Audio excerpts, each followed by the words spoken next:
On October 24th, 1960, over 100 people died in one of the deadliest disasters in spaceflight history. They weren't astronauts. They weren't in space. They were standing on a launch pad in Kazakhstan, waiting beside a fueled rocket, when the engine ignited beneath them. The explosion was visible for miles. The flames reached temperatures that vaporized metal and bone, and then, officially, it never happened. For decades, the Soviet Union insisted these men died in a plane crash. Their families were told nothing. The launch site was scrubbed from maps. The disaster had no name, no memorial, no public record. This is the story of the Nedelin Catastrophe, a tragedy built not by accident but by a system that valued speed over safety, authority over expertise, and secrecy over human life. To understand what happened on that launch pad, you need to understand the world that built it. In 1960, the Cold War wasn't just a political standoff, it was a race to prove which system, capitalism or communism, could dominate the future, and nowhere was that race more literal than in space. The Soviet Union had launched Sputnik in 1957, then Yuri Gagarin in 1961. Each success was a propaganda victory, proof that Soviet science and engineering could surpass the West. But behind the celebrations, the pressure was immense. Every launch was a deadline. Every delay was a failure, and every failure reflected not just on engineers, but on the party itself. The R-16 intercontinental ballistic missile was designed to carry nuclear warheads across continents. It was part of the Soviet Union's strategic deterrent, a weapon meant to balance American missile superiority. It was also unfinished. The R-16 used hypergolic propellants, fuels that ignite on contact with each other. This made the missile quick to launch, which was valuable in a nuclear standoff, but it also made it extraordinarily dangerous. The oxidizer, nitrogen tetroxide, was corrosive and toxic. The fuel, unsymmetrical dimethylhydrazine, was even worse, carcinogenic, explosive, and reactive. If these chemicals mixed outside the engine, there was no countdown. There was just fire. By October 1960, the R-16 was behind schedule. The first test launch had been planned for September, but technical problems delayed it. The second attempt was set for late October. The deadline was political, not technical. The leadership wanted results before the anniversary of the Bolshevik Revolution in November. Engineers requested more time. They were denied. The system demanded success on schedule. So the work continued, faster than it should have, with less caution than it required. And on October 23rd, the rocket was rolled out to the pad. Standing beside that rocket was a man who should not have been there. Marshal Mitrofan Nedelin was the commander of the Soviet Strategic Rocket Forces. He was a decorated military leader, a veteran of World War II, and a man used to giving orders that were followed without question. He was not a rocket engineer, but he was responsible for the R-16 program, and he was under direct pressure from Nikita Khrushchev to deliver results. So when the launch was delayed again on October 24th, this time by a faulty valve in the second stage, Nedelin made a decision. He ordered engineers to fix the problem on the pad, with the rocket fully fueled. This violated protocol. Standard safety procedures required the rocket to be defueled before anyone approached it. But defueling would take hours, maybe days. It would mean another delay, another failure to meet the deadline. Nedelin reportedly told the engineers, "What are you afraid of?" "Am I not afraid?" He set up a chair near the base of the rocket and sat down to smoke a cigarette. His presence wasn't symbolic. It was coercive. When the commander sits beside a fueled rocket and lights a cigarette, the message is clear. The danger is acceptable. Get back to work. Dozens of engineers, technicians, and soldiers returned to the pad. Some were trying to fix the valve. Others were running diagnostics. Still others were simply following orders, standing in positions they'd been assigned. Authority had overridden expertise, and the rocket didn't care. The R-16 was a two-stage missile, nearly 34 meters tall, designed to carry a 3-megaton nuclear warhead over 11,000 kilometers. Its propellant tanks held tons of hypergolic fuel, chemicals that react violently the moment they touch. Inside the engine, this reaction is controlled, channeled into thrust. Outside the engine, it becomes an inferno. The ignition system was electrical. It was supposed to fire only when commanded, but electrical systems can fail. Signals can cross.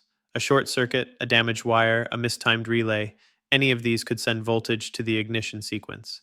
And on a rocket, there is no margin for error. The fuel is always ready. The oxidizer is always waiting. The only thing standing between controlled combustion and catastrophe is a series of switches, valves, and human decisions. On October 24th, one of those systems failed. It was early evening. The sun was setting over the Baikonur Cosmodrome. The temperature was dropping. Engineers had been working on the valve for hours. Nedelin was still at the pad, waiting. Around him were military officers, technicians, photographers, and support staff. Estimates vary, but somewhere between 120 and 150 people were within the blast radius. The repair wasn't finished, but the countdown sequence had been partially activated earlier in the day, and the electrical systems were still live. At 1845 local time, a signal reached the second stage engine. The engine ignited. The second stage was sitting directly on top of the first stage, which was still fully fueled. The exhaust from the second stage engine had nowhere to go. It punched downward through the fuel tanks of the first stage. Hypergolic propellants don't explode like TNT. They don't detonate. They burn, instantly, completely, and at temperatures exceeding 3,000 degrees Celsius. The first stage ruptured. Fuel and oxidizer mixed in open air. The entire launch pad became a fireball. People near the base of the rocket were vaporized instantly. Those farther away had seconds to react. Some ran. Some were caught by the expanding cloud of burning fuel. Others were trapped as a second explosion followed the first, triggered by ruptured tanks and cascading failures. The fire spread across the launch complex. Fuel ignited in waves. Metal structures melted. Asphalt turned liquid. It lasted less than a minute. When the flames subsided, the pad was a crater. The rocket was gone, and so were most of the people who had been standing there. The exact death toll remains uncertain. Official Soviet records listed 92 deaths. Later investigations suggested at least 126. Some estimates go higher. Many of the bodies were never identified. The heat was so intense that remains were reduced to ash. Dental records, personal effects, uniforms, most were destroyed. Marshal Nedelin was confirmed dead when investigators found his military insignia fused into the wreckage. The injured were taken to nearby hospitals, but medical staff had little experience treating burns from hypergolic propellants. Nitrogen tetroxide causes chemical burns that continue to damage tissue even after exposure ends. Some survivors died days later from respiratory failure and organ damage. The families of the dead were not told what happened. They were informed their loved ones had died in an airplane crash, far from Baikonur. Some were told their relatives had been transferred to classified assignments and could not be contacted. There were no funerals, no public announcements, no investigations reported in the press. The launch site was closed, the wreckage was cleared, the pad was rebuilt, and officially, nothing had happened. The Soviet government classified the disaster immediately. The official explanation was an aviation accident. Families received death certificates listing a plane crash as the cause. Some were given medals for their relatives' service with no explanation of what that service had been. Journalists were not informed. International observers knew something had happened. American intelligence detected unusual activity at Baikonur, but no details were released. The names of the dead were kept secret. Photographs were confiscated. Survivors were ordered not to speak about what they had seen. Why the secrecy? Partly it was military protocol. The R-16 was a strategic weapon.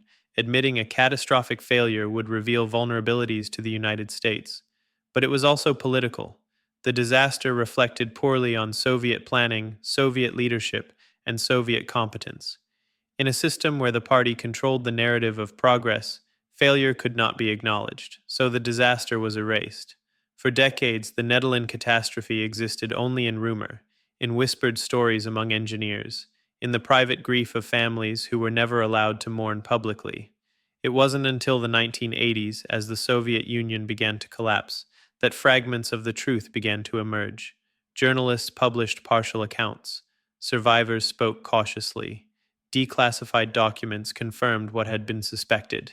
In 1989, nearly 30 years after the explosion, the Soviet government officially acknowledged the disaster. A small memorial was erected at Baikonur.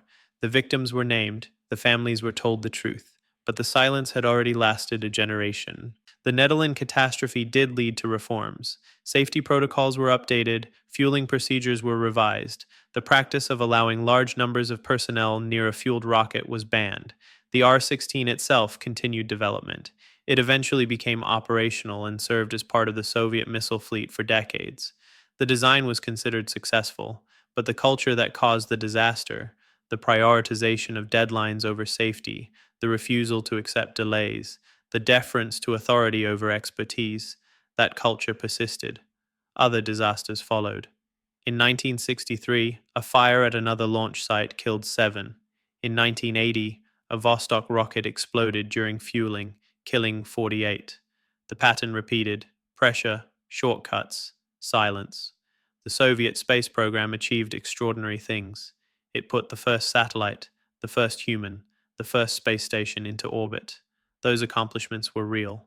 But they were built on a system that treated people as expendable, that valued the appearance of success over the acknowledgement of risk, that hid its failures behind classified walls. And that system didn't end with the Soviet Union. The Nedelin catastrophe is often described as an accident, but accidents imply randomness, bad luck, unforeseeable circumstances. What happened at Baikonur was none of those things. It was the result of decisions to ignore safety protocols, decisions to prioritize political deadlines over engineering caution, decisions to send people to work beside a fueled rocket because a commander believed authority could override danger. The rocket didn't fail because of a flaw in its design. It failed because the system surrounding it was built to demand the impossible and punish delays more harshly than risks. And when it failed, the system did what it was designed to do.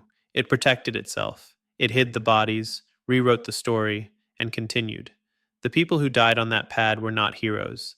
They were not martyrs. They were engineers and technicians and soldiers who were told to do a job, and who trusted that the people giving orders understood the risks. They were wrong. We like to believe that progress requires sacrifice, that great achievements demand great risks, and sometimes that's true, but the Nedelin catastrophe is a reminder that not all sacrifices are necessary, not all risks are worth taking, and not all progress is built on a foundation strong enough to hold the weight of what it costs. The memorial at Baikonur is small. Most people will never see it. The names carved into it are mostly unknown outside of Russia, but those names represent something important. They represent the people inside the system, the ones who build the rockets, who stand on the pad, who trust that someone, somewhere, has made the calculations and decided it's safe. And they represent what happens when that trust is misplaced. We've built better rockets since 1960, safer systems, better protocols, but we haven't stopped building systems that ask people to stand beside danger and trust that authority knows best. The Nedelin catastrophe is a reminder that sometimes it doesn't.